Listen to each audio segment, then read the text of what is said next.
تست 2 مدل پاستیل خارجی با رایان و جانان. پس بریم تو کارش.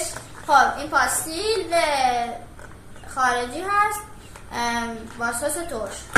این پاستیل شهر میوه هست که توی شهر میوه این پاستیل داره شده. حالا اول رایان باز کنه. رایان باز کنه. خب اینجوریه، سسش وسط هست، دورش هم پاستیلشه. بریم برای تست. خب چاقو بیار. چاقو نمیخوام.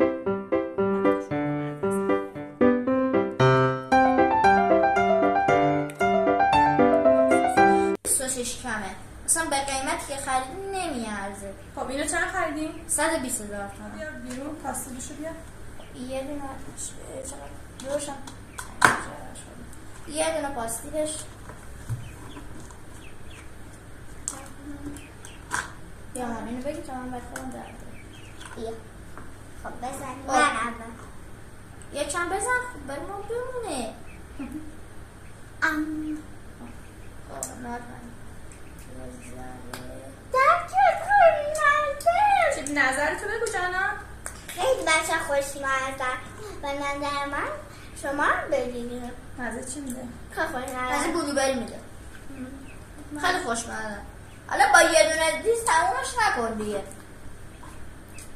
انقدر ترش نیست که گفت سس ترش. بس دیگه یه چیز معمولیه. خیلی خیلی معمولیه ولی خوشمزه. بریم. خب اینو جانم باز کنه.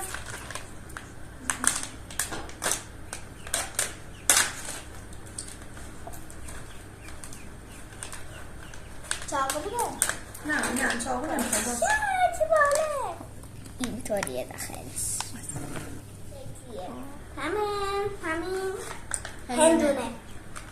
شکل باشه هندونه هم هست. من بخوام. بخور. خیلی خوشمزه.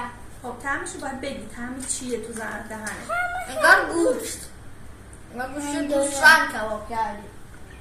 بافتش انگار سفته گوشت.